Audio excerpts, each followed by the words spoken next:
বাংলাদেশে হিন্দুদের উপর হামলা, দিল্লি আবারও সরব। কিন্তু প্রশ্নটা শুধু মানবাধিকারের নয়, বরং এই বক্তব্য জুড়ে গেল আসন্ন ত্রয়োদশ জাতীয় সংসদ নির্বাচন, জুড়ে গেল পাকিস্তান, জুড়ে গেল আকাশপথ আর ভারতের নিরাপত্তা বিষয়টি। তাই প্রশ্ন উঠছে, দিল্লি কি সত্যি সংখ্যালঘুদের নিরাপত্তা নিয়ে কথা বলেছে, নাকি নির্বাচনের আগে এটা এক ধরনের কূটনৈতিক বার্তাও? আরো বড় প্রশ্ন, হাসিনার সময় এই ভাষা ছিল না কেন? ভারতে সংখ্যালঘু নির্যাতন বাড়লে বাংলাদেশেও তো কথা বলছে, তখন দিল্লির অবস্থান কি ছিল? এসব প্রশ্নের উত্তর আজ খুঁজবো প্রাসঙ্গিক প্রসঙ্গের অনুষ্ঠানে। প্রিয় দর্শক, আপনারা দেখছেন প্রথম কলকাতার প্রাসঙ্গিক প্রসঙ্গ। সঙ্গে আমি সুব্রত আচার্য এবং আমার সঙ্গে প্রতিদিনকার মতো আলোচক বিশ্লেষক প্রথম কলকাতার ডেপুটি এডিটর পরমাশিস ঘোষ রায়। পরমাশিস, তোমাকে প্রথম কলকাতার স্ক্রিনে স্বাগত। পরমাশিস, তুমি জানো যে শুক্রবার নিয়মিত প্রেস ব্রিফিং করেন আমাদের বিদেশ মন্ত্রকের মুখপাত্র রণধীর জয়সওয়াল। কালকে সুনির্দিষ্টভাবে বাংলাদেশ সম্পর্কে 3টি প্রশ্ন সাংবাদিকরা করেছিলেন। তার মধ্যে বাংলাদেশের সংখ্যালঘু নিরাপত্তা ইস্যু রয়েছে, সম্প্রতি চুক্তি হওয়া ঢাকা এবং করাচির মধ্যে বিমান চলাচল, এবং অবশ্যই বাংলাদেশে আসন্ন ত্রয়োদশ জাতীয় সংসদ নির্বাচনে অংশগ্রহণমূলক নির্বাচন প্রসঙ্গে। তুমি গতকাল রণধীর জয়সওয়ালের পুরো সাংবাদিক সম্মেলনটি তুমি দেখেছো। তোমার কি মনে হয়, এই যে সামগ্রিকভাবে বাংলাদেশে আসন্ন জাতীয় সংসদ নির্বাচনের আগে এমনিতেই বেশ কিছু ইস্যুতে উত্তপ্ত হয়ে রয়েছে ঢাকা দিল্লির অবস্থান, তাতে এই নতুন 3টি ইস্যুকে কতটা প্রাসঙ্গিক বলে প্রথমে তুমি মনে করছো, সেটা যদি দর্শকদের কাছে তুমি তুলে ধরো।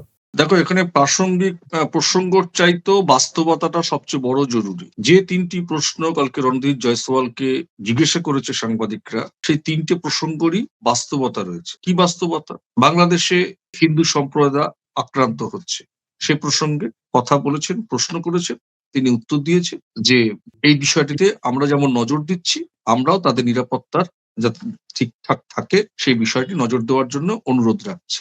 2 নম্বর প্রশ্ন রেখেছে যে বাংলাদেশ থেকে করাচিতে বিমান উড়ে যাবে, আকাশপথেই যাবে, ভারতের উপর দিয়ে ভারতের আকাশ থেকে যাবে। বাংলাদেশের সঙ্গে ভারতের যে চুক্তি রয়েছে আকাশপথ ব্যবহারের, সেই চুক্তি খতিয়ে দেখা হবে। যদি সেখানে কোনো সদর্থক জায়গা থাকে, ভারত সেটা বিবেচনা করবে, সেটা দেখা হবে বলে জানিয়েছে। তৃতীয়ত, নির্বাচন। ভারতের বিদেশ মন্ত্রকের তরফ থেকে বারংবারই বলা হয়েছে বাংলাদেশে একটা ইনক্লুসিভ ইলেকশন হওয়া জরুরি। গণতান্ত্রিক দেশ, সার্বভৌমত্ব দেশ, সুষ্ঠু নির্বাচন, অবাধ শান্তিপূর্ণ নির্বাচন যাতে হয়, তারা সেটা আশা করছেন, আশা ব্যক্ত করেছেন, এবং এই ব্যাপারটা তো নজর দিচ্ছেন। এবং বিশ্বাসযোগ্য নির্বাচন যেন হয়। কেন বিশ্বাসযোগ্য নির্বাচন? ভারত তাহলে কিন্তু সেই জায়গা থেকে স্ট্যান্ড পয়েন্ট করছে, ধরে নিচ্ছে বাংলাদেশে আগে যে নির্বাচন হয়েছে বিশ্বাসযোগ্যতা ছিল না। কেন আমি এই কথাটা বলছি? বাংলাদেশে বিশ্বাসযোগ্য নির্বাচন যাতে হয় তারও আশা ব্যক্ত করেছেন ভারতের বিদেশ মন্ত্রকের মুখপাত্র। এই আশা ব্যক্ত করে কখন? যখন অবিশ্বাসের জায়গা তৈরি হয়। তা আমার মনে হয়েছে কূটনৈতিক পরিবেশে পররাষ্ট্রনীতিতে ঠিক যথোপযুক্ত বক্তব্য তিনি প্রেরণ করেছেন। বাংলাদেশ ইস্যুতে সাংবাদিকরা যে প্রশ্ন করেছেন তারা অবশ্যই আমার বিশ্বাস সদর্থক পজিটিভ থিঙ্কিং এ একটা সম্পর্কের ক্ষেত্রে, আমি তোমার কাছে আমার কোনো কিছু, কেউ ক্ষতি হচ্ছে তোমার ওখানে, হিন্দু, তারা তো বাংলাদেশেরই নাগরিক, হিন্দু শব্দটা বলাতে আমি তো তোমার কাছেই আশা ব্যক্ত করব যে বিষয়টি দেখো। তো এই জায়গাটাতে সম্পর্ক ভঙ্গুর হলে এই কথা কেউ বলে না। এখনো ভারতের বিদেশ মন্ত্রক বাংলাদেশের সঙ্গে সম্পর্কের ক্ষেত্রে সুসম্পর্ক বজায় রাখার জন্য যা যা করণীয়, যা যা আশা ব্যক্ত করা, সেটাই তারা করছেন বলে এটা আমার বিশ্বাস। কিন্তু আমার এখানে কিছু সংযোজন রয়েছে। দিল্লি এবার শুধু কিন্তু বলছে না যে হামলা হচ্ছে, সেখানে বলছে শক্ত হাতে তা মোকাবেলা করুন, ঢাকাকে পরিষ্কার বার্তা দিন। কূটনৈতিক ভাষায় এটা সাধারণ মন্তব্য নয় পরমাশিস। এর মানে ভারত ঘটনাগুলোকে বিচ্ছিন্ন বলে মানতে রাজি নয়, বরং এটাকে স্পষ্টত রাষ্ট্রীয় ব্যর্থতা হিসেবে দেখছে, অর্থাৎ ডক্টর ইউনূস অন্তর্বর্তীকালীন সরকারের রাষ্ট্রীয় ব্যর্থতা হিসেবে দেখছে। আর এখানেই ঢুকে পড়েছে নির্বাচন প্রসঙ্গ। ভারত বলছে নির্বাচনের ফলাফল বিশ্বাসযোগ্য হতে হবে, তুমি যেটা বলছো। আর এই শব্দটাও খুব হিসেব করে দিল্লি বলেছে। ভারত সরাসরি বলছে না যে নির্বাচন গ্রহণযোগ্য নয়, কিন্তু স্পষ্ট করে জানাচ্ছে সব দল মাঠে না থাকলে প্রশ্ন থাকবেই। আর এখানেই বাংলাদেশের পক্ষ থেকে পাল্টা প্রশ্ন ওঠা স্বাভাবিক, এবং মনে হচ্ছে যে খুব শিগগিরই হয়তো এই দিল্লির আমাদের পররাষ্ট্র মন্ত্রণালয়ের এই আমাদের দুদে কূটনীতিক রণধীর জয়সওয়ালের বক্তব্যের পর আমার বিশ্বাস যে ঢাকাও সম্ভবত দ্রুত একটি পাল্টা রিয়াকশন দেবে। তুমি কিভাবে দেখছো বিষয়টি? না, বিষয়টা হচ্ছে যে দেখো, বাংলাদেশে হিন্দু মানুষরা আক্রান্ত হচ্ছে, সেটা বিচ্ছিন্ন ঘটনা নাকি রাজনৈতিক চক্রান্ত, না যে কারণেই হোক, তো বিদেশ মন্ত্রকের মুখপাত্রকে তো বলতেই হবে যে এটা শক্ত হাতে দমন করার প্রয়োজন, বিচ্ছিন্ন ঘটনা বলে ছেড়ে দিলে হবে না। যদি বিচ্ছিন্ন ঘটনা হয়, সেরকম একটা বিচ্ছিন্ন ঘটনা যাতে না হয়, সেই জন্য কার কাছে আবেদনটা তুমি করবে, কার কাছে তুমি আশাটা ব্যক্ত করবে? অন্তর্বর্তী সরকারের কাছেই করবে। তারা যদি না পারে, যদি দমাতে না পারে, 1 দিন 2 দিন 4 দিন 6 দিন 10 দিন 1 বছর 2 বছর, সেই প্রসঙ্গ তো আর যাবে না। সামনে তো নির্বাচন। ব্যর্থতার প্রসঙ্গ তো যখন আমি একটা কথা কার কাছে রেখে আবেদন করে যখন না পেলাম, তখন আমি আশাহত হলাম। যখন আমি আশাহত হব, তখন তো আমি আশাহত হব, অবশ্যই বলবো। এটাও তো একটা বার্তাই, এটাকে বার্তা হিসেবেই দেখতে হবে। আর ইনক্লুসিভ ইলেকশন বাংলাদেশে আওয়ামী লীগ নিষিদ্ধ হচ্ছে, বাংলাদেশ সরকার করেছে, জাতীয় নির্বাচন কমিশন করেছে, সেখানকার আইন আদালত করেছে। এরপরেও তো আরো রাজনৈতিক দলেরা রয়েছেন, সবাই যাতে অংশগ্রহণ করতে পারে। আওয়ামী লীগকে তো ভারত সরকার নিষিদ্ধ করেনি, সে দেশের সরকার করেছে। সে মাঠে নেই, যারা আছে ইনক্লুসিভ এবং বিশ্বাসযোগ্য ইলেকশন চাইছে। না, কিন্তু কিন্তু প্রশ্ন কিন্তু দেখো, প্রশ্ন আসবেই। কারণ হচ্ছে প্রশ্ন কি আসতে পারে আমি তোমায় এক এক করে বলছি। দেখো, ঢাকা বলতে পারে এটা আমাদের অভ্যন্তরীণ বিষয়, আইন শৃঙ্খলা আমরা নিজেরাই সামলাচ্ছি, ভারত নিজেও সংখ্যালঘু সমস্যা মুক্ত নয়, এবং নির্বাচনের বিষয়টি দিল্লি আগে যখন শেখ হাসিনা একতরফা নির্বাচন করেছে, তখন কেন দিল্লি অংশগ্রহণমূলক নির্বাচনের কথা বলেনি? এই যুক্তিগুলো কিন্তু নতুন নয়। এই যুক্তিগুলো বা এই প্রশ্ন আগেও এসেছে। তো সংখ্যালঘু প্রশ্নে দেখো, সংখ্যালঘু প্রশ্নে বাংলাদেশের অভ্যন্তরে যেরকম দীপু দাসের ঘটনা ঘটে, তুমি জানো যে সম্প্রতি আমাদের এখানেও রাজু শেখের মতো ঘটনাও ঘটেছে। তো বাংলাদেশের পক্ষ থেকেও তখন বলবে যে আপনারা যে দেশেই সংখ্যালঘু নিরাপত্তা নিশ্চিত করুন, কারণ আমরাও এটা নিয়ে উদ্বেগ জানাচ্ছি। তুমি জানো যে গত সপ্তাহে সংখ্যালঘু, আমাদের ভারতের সংখ্যালঘু সম্প্রদায়ের উপর আক্রমণের বিষয়ে তারা উদ্বেগ জানিয়েছে, এবং এটা নিয়ে দুই পক্ষ সমানভাবে পাল্টাপাল্টি বিবৃতি দিয়েছে। বিশেষ করে তুমি নিজেও জানো যে এই আমাদের দেশেও বিজেপি বিরোধী বিভিন্ন রাজনৈতিক দল বিভিন্ন সময় এই প্রশ্ন তোলে যে গোরক্ষার নামে হিংসা হয়। মুসলিমও এবার বড়দিনের সময় তুমি দেখেছো যে খ্রিস্টানদের উপরও হামলার ঘটনা ঘটেছে। এবং অবশ্যই গতকালকে তুমি মুখ্যমন্ত্রী মমতা বন্দ্যোপাধ্যায়ের কথা শুনেছো যে বাঙালি ঐতিহ্য, বাংলা ভাষা, বাংলা বললে বাংলাদেশি বলে ট্রিট করে দেওয়া হচ্ছে।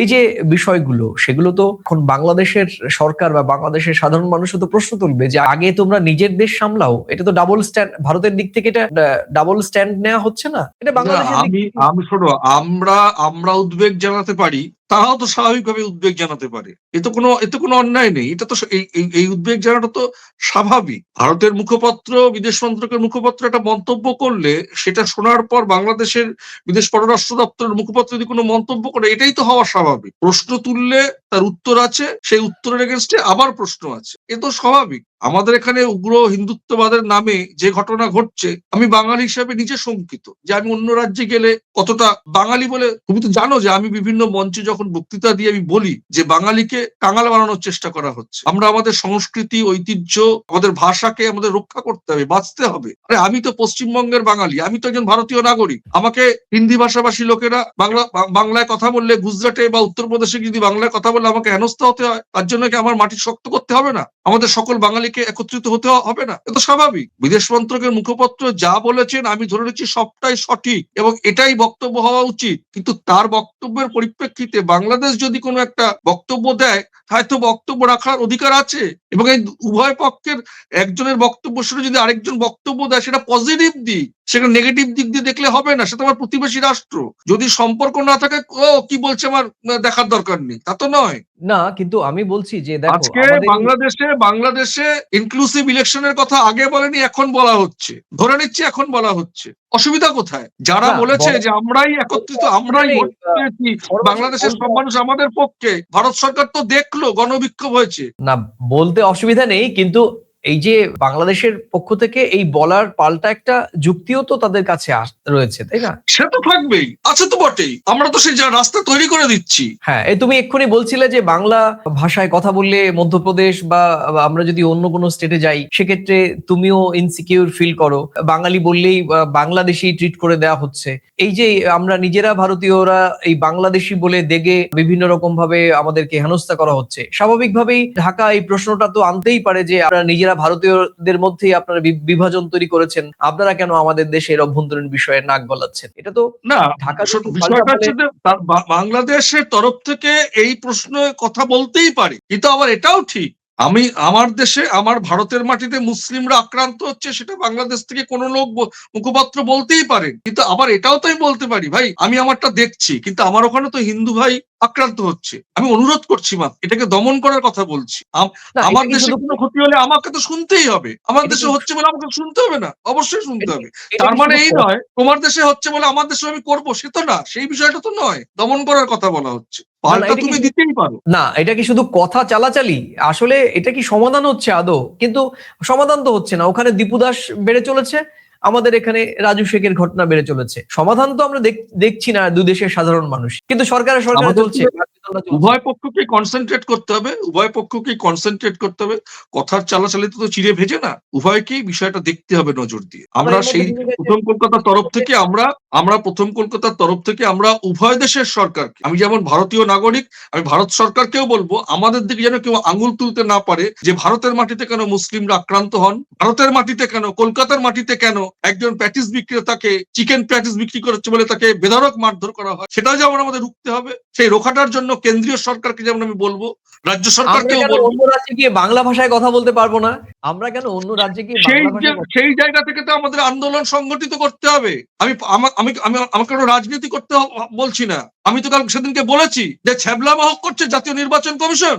অমর্ত্য সেনকে হিয়ারিং এ ডাকা হয়েছে নামের বানানের ভুলের জন্য, কালকে তো নির্বাচন কমিশন মেনে নিয়েছে, বিএলওদের হাতে দায়িত্ব দিয়ে দিয়েছে। বলতে হবে তো, আমরা যারা সাংবাদিকতা করি সত্যটা তুলে ধরতে হবে। ভারতের মাটিতে যদি কোনো মুসলিম আক্রান্ত হয় ধর্মের কারণে, তো বাংলাদেশ সেটা বললে অন্যায় কোথায়? আবার এটাও বাংলাদেশের মাটিতে কোনো হিন্দু ভাই আক্রান্ত হলে ভারত সরকার যদি কোনো মন্তব্য করে, প্রতিবাদ জানায়, আশা ব্যক্ত করে যেটা ঘটনাস্থল দমন করুন, এটাও কোনো অন্যায় নেই। কিন্তু আমার এখানে হচ্ছে বলে তোমারও কোনো হবে, এটা তো কোনো কথা না। তাহলে তো একই রকম ভাবে আগে শেখ হাসিনার সময় যখন নির্বাচনের বিষয়ে অংশগ্রহণমূলক নির্বাচন করতে দিল্লি বলেনি, তাহলে আজকে আচমকা হাসিনাকে বাদ দিয়ে নির্বাচন করাতে দিল্লির ক্ষতিটা কি হচ্ছে, এখন কেন বলছে? দিল্লি যে আওয়ামী লীগের নির্বাচনে অংশ নিচ্ছে না বলে ইনক্লুসিভ ইলেকশনের কথা বলছে তা তো নয়।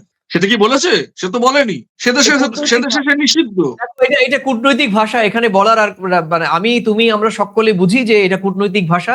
ইনক্লুসিভ ইলেকশন এবং বিশ্বাসযোগ্য ইলেকশন বলতে দিল্লি বা দিল্লির কূটনীতি যে বার্তা, সেটা কি, সেটি তুমি আমি আমরা এই ডিকোড করবো বলেই তো আজকে আমরা এখানে বসেছি। পরিষ্কার দিল্লির বার্তা যে শেখ হাসিনা বা আওয়ামী লীগকে নির্বাচনটা না করলে ঢাকার বা আসন্ন বাংলাদেশের ত্রয়োদশ জাতীয় সংসদ নির্বাচন হয়তো দিল্লির কাছে বিশ্বাসযোগ্য বা গ্রহণযোগ্য বলে মনে হবে না। কিন্তু এটাও তো প্রশ্ন যে পরপর তিনটে বাংলাদেশে নির্বাচন হয়ে গেল, যেখানে বিএনপি বা অন্যান্য রাজনৈতিক দলগুলো যাদের একেবারে সরাসরি ভোটে একটা বড় অংশগ্রহণ ছিল, তাদের ছাড়াই নির্বাচন হলো, তখন দিল্লির কাছে সেটা গ্রহণযোগ্য নির্বাচন বা বিশ্বাসযোগ্য নির্বাচন ছিল? কি বলবে? খুব সংক্ষেপে উত্তর দাও, কারণ আমরা শোনো, সেটা পরিবেশ পরিস্থিতি। আগে কি হয়েছে ভুলে যাও, নতুনকে তোমাকে স্বাগত জানাতে হবে, তোমাকে তো ধরতে হবে। ভারত সরকার যদি ইনক্লুসিভ ইলেকশনের কথা বলে, ভারত সরকার তো এটা বলতে পারে না তোমার দেশে কাকে তুমি নিষিদ্ধ করবে কি করবে না, সেটা তো ভারত সরকার নাক গলাতে পারে না। আওয়ামী লীগ তো সে দেশে নিষিদ্ধ হয়েছে, এবার এর মধ্যে তাহলে ঢুকে শেখ পড়েছে। হাসিনাকে ভারত সরকার পাঠিয়ে দিচ্ছে না কেন? যে আওয়ামী লীগের যদি ওখানে ভোট থাকে, সমর্থক থাকে,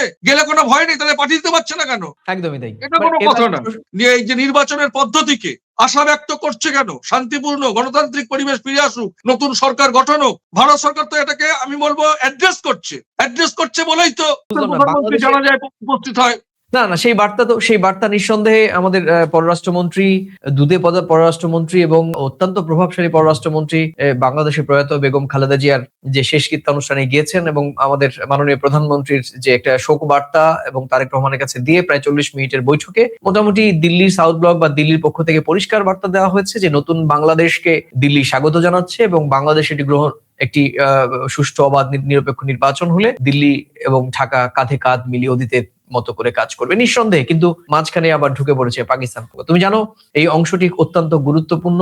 বাংলাদেশ পাকিস্তান ঘনিষ্ঠতা, JF-17 যুদ্ধ বিমান, ঢাকা করাচি উড়ান, এই সব প্রশ্নই কিন্তু গতকালকে রণধীর জয়সওয়ালকে সামলাতে হয়েছে। আর এগুলো এখন তিনি এক এক করে বলেছেন। তার বিশ্লেষণ যদি আমরা করি, যে ভারত স্পষ্টভাবে জানাচ্ছে এই অঞ্চলের নিরাপত্তা সমীকরণে বাংলাদেশ একা নয়, বিশেষ করে আকাশসীমা ব্যবহারের প্রশ্নে ঝুঁকি বাস্তব। ভারতের ভূখণ্ডের ওপর দিয়ে পাকিস্তান ঘনিষ্ঠ সামরিক বা বেসামরিক বিমান চলাচল, নিরাপত্তার প্রশ্ন তো থাকবেই আর এখানে তুলবেই। আর এখানে গতকালকে কিন্তু পরিষ্কার করে তুমি যেটা বলছো যে রণবীর জয়সওয়াল বলেছে যে যেহেতু একটি আন্তর্জাতিক চুক্তি থাকে আকাশসীমা ব্যবহার করার ক্ষেত্রে, বাংলাদেশের সঙ্গেও সেই চুক্তি রয়েছে এবং আমার বিশ্বাস যদি ভুল না হয় পাকিস্তানের সঙ্গে একই রকম ভাবে আকাশসীমা ব্যবহার করার একটি আন্তর্জাতিক চুক্তি থাকে এবং সেই চুক্তি মোতাবেকই এই সমস্ত বিমান চলাচল করে। কারণ বিমান তো কোনো ভূখণ্ডের উপর দিয়ে চলবে, ওই তো স্বাভাবিকভাবেই সেই চুক্তি মধ্যে কোথাও যদি কোনো নতুন করে সংযোজন করতে হয় বা সংযোজন না থাকে তাহলে সেই সমস্ত ক্লজ গুলো সেগুলো যুক্ত হবে এবং তারপর সেই বিষয়টি নিশ্চয়ই আলোচনা হবে। অত্যন্ত তাৎপর্যপূর্ণভাবে তিনি এই উত্তরটি একজন ডিপ্লোম্যাটিক রিপ্লাই দিয়েছেন, এটাই খুব স্বাভাবিক। এবার শেষ করব, অনেকটা সময় জুড়ে তুমি আমাদের সঙ্গে কথা বলেছো, অনেকটা সময় জুড়ে প্রথম কলকাতার দর্শকদের সামনে তুমি বলেছো। সামগ্রিকভাবে তুমি জানো মোস্তাফিজ ইস্যু নিয়েও একটা অনেকটা ব্যাকফুটেই দিল্লি, বিশেষ করে পররাষ্ট্র মন্ত্রণালয় যেহেতু অনেকটা এগিয়ে নিয়ে গিয়েছে, সেখানে আচমকাই নিরাপত্তার কথা বলে স্বরাষ্ট্র মন্ত্রণালয় অনেকটা পিছিয়ে দিয়েছে বলে অনেকে মনে করছেন এবং তুমুল আলোচনা হচ্ছে। তার মধ্য দিয়ে সামনেই আগামী কয়েকদিন পরেই বাংলাদেশের ত্রয়োদশ জাতীয় সংসদ নির্বাচন। দিল্লির এই বক্তব্যের পর বাংলাদেশের পক্ষ থেকে কি রিয়াকশন আসা উচিত এবং সেটা কতটা প্রাসঙ্গিক বলে তুমি খুব সংক্ষেপে তারপর শেষ করে। দেখো, বাংলাদেশে এই মুস্তাফিজের ইস্যুতে বাংলাদেশ অনেকটা স্ট্যান্ড পয়েন্ট নিয়েছে, অনেক কথা বলেছে, তারা অনেক সিদ্ধান্ত নিয়েছে, ভিসা বাতিল করেছে ইন্ডিয়া, সেগুলো যৌক্তিকতা আছে আমি মনে করি। কেন নিরাপত্তার প্রশ্নে যেটা পররাষ্ট্র উপদেষ্টা তৌহিদ হোসেন জানিয়েছিলেন যে নিরাপত্তার প্রশ্নে যদি মুস্তাফিজকে বাদ দেওয়া হয় তাহলে স্বাভাবিকভাবেই আমরা তো খেলবো, তো ভারতের মাটিতে খেলবো না। তার কারণ হচ্ছে যে নিরাপত্তার প্রশ্নে আমার প্লেয়ার, আমার সাংবাদিকরা, আমার দর্শকরা সেখানে যাবে, তো স্বাভাবিকভাবে আইসিসি কে জানিয়েছে। পরবর্তীতে কি হয় সেটা আমরা দেখতে থাকবো, আইসিসি কোনো সদর্থক ভূমিকা নেয় কিনা। একটা ক্রিকেট ইস্যু যখন একটা দেশের ইস্যুতে গিয়ে দাঁড়ায়, তো স্বাভাবিকভাবে বাংলাদেশ ইনভলভ হয়ে গেছে সরাসরি। আর বিসিসিআই কার সিদ্ধান্তে এটা করেছে আমার জানা নেই, তো এটা একটা বড় ব্যাপার। আর রাস্তার তুমি যেটা বললে যে আকাশ ব্যবহারের পথ, এটা কবি বীরেন চট্টোপাধ্যায়ের একটা কবিতা আছে, রাস্তা কারো একার নয়, ঠিক তেমনি ভাবে আমি বলবো যে আকাশ কারো একার নয়, কিন্তু সে আকাশ ব্যবহারের ক্ষেত্রে অনেক চুক্তি সম্পাদিত হয়। সেই চুক্তি খতিয়ে দেখে রণদীপ জয়সওয়াল সরকারের পরবর্তী পদক্ষেপের কথা জানাবেন এবং সেটা তারা খতিয়ে দেখছেন। এবং পাকিস্তান থেকে বিমান কেনার, যুদ্ধ বিমান কেনার ক্ষেত্রেও যেটা জিজ্ঞাসা করা হয়েছিল, সেখানেও তিনি বলেছেন যে এটা আমরা নজর রাখছি, এটা নজর রাখার বিষয়, এটা তারা নজর রাখছে। কার সঙ্গে কে সম্পর্ক করবে, কার থেকে কে বিমান কিনবে, কার থেকে কে বিমান চলাচল করবে, তো ভারত সরকার তো সব বিষয়টা নজর রাখবে। তার নিরাপত্তার প্রতিবেশীর সঙ্গে যেমন সুসম্পর্ক বজায় রাখবে, কিন্তু নিজের দেশের মাটি, দেশকে সুরক্ষার জন্য ভারত সরকার যে সব বিষয়টাকে নজরে রেখে সুরক্ষিত রাখার জন্য বিশেষ নজর দেবে, এ তো স্বাভাবিক। সেটাই তিনি কালকে বলেছেন, এতে কোনো ন্যায়ও নেই, অন্যায়ও নেই। একদম। তোমাকে অনেক ধন্যবাদ। প্রিয় দর্শক, আপনারা দেখছেন প্রথম কলকাতায় প্রতিদিনকার মতো আমি সুব্রত আচার্য এবং আমার সঙ্গে ছিলেন বিশ্লেষক, আলোচক, আমার বন্ধু, প্রথম কলকাতা ডেপুটি এডিটর পরমাশিস কোষ্টা। এই ভিডিওর কোন অংশের সঙ্গে বা পুরো ভিডিওর আলোচনার সঙ্গে আপনি ভিন্ন মত বা সহমত হতে পারেন, আপনি প্রতিদিনকার মতো মন্তব্যের কলামে লিখে জানাতে পারেন আপনার মূল্যবান মন্তব্য। একই সঙ্গে ভিডিওটি ভালো লাগলে ভিডিওটি নিজেদের মাঝে শেয়ার করতে পারেন। আর এই আজকে এই চ্যানেলে নতুন এলে পুরনো ভিডিও দেখে চ্যানেলটি লাইক বা সাবস্ক্রাইব করতে পারেন। এবং আমরা প্রথমে এই ভিডিওটি ইউটিউবে এবং পরে ফেসবুকে আপলোড করি, দেখার আমন্ত্রণ রইল। শেষ করব, দিল্লির এই বক্তব্য একমুখী নয়। এই বার্তা বাংলাদেশের প্রশাসনের জন্য, ভবিষ্যৎ সরকার গড়তে যাচ্ছেন যারা তাদের জন্য, আর আঞ্চলিক শক্তিগুলোর জন্য। সংখ্যালঘু নিরাপত্তা এখানে নৈতিক ভাষামাত, কিন্তু এর ভেতরে রয়েছে নির্বাচন ও সামগ্রিকভাবে আঞ্চলিক নিরাপত্তার প্রশ্ন। বাংলাদেশের সামনে এখন দুটো পথ: এক, এটাকে বিদেশি হস্তক্ষেপ বলে উড়িয়ে দেয়া; দুই, এটাকে কূটনৈতিক সতর্কতা হিসেবেও দেখা। কারণ সম্পর্ক শুধু ইতিহাসে দাঁড়িয়ে থাকে বাস্তব শক্তির সমীকরণে, আর সেই সমীকরণ এখন